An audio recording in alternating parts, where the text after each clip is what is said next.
ஏன்னா பொதுவாவே புதன் வந்து தனிச்சு இருக்கிறதுக்கு வாய்ப்புகள் ரொம்ப குறைவு.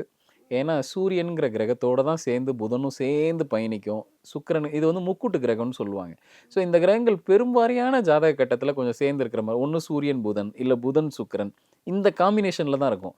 புதன் பெரும்பாலும் தனியா இருக்கிறதுக்கு வாய்ப்புகள் குறைவு. அப்படி இருக்க பெற்ற ஜாதகங்கள் பார்த்தீங்க அப்படின்னா, அவங்களுக்கு நண்பர்களோட ஒரு சப்போர்ட் கிடைக்கும்.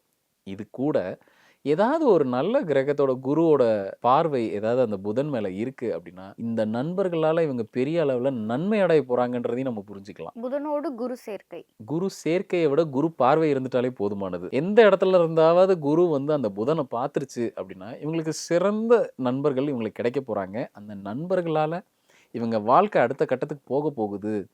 அதே மாரி ஏதோ ஒரு உதவி அவங்களால இவங்களுக்கு கிடைக்க போகுது. ஏன்னா, ஒரு இக்கட்டான சூழ்நிலையில உறவுக்காரங்க வர்றாங்களோ இல்லையோ, நண்பன் அந்த இடத்துல வந்து நிச்சயமா நிப்பான்.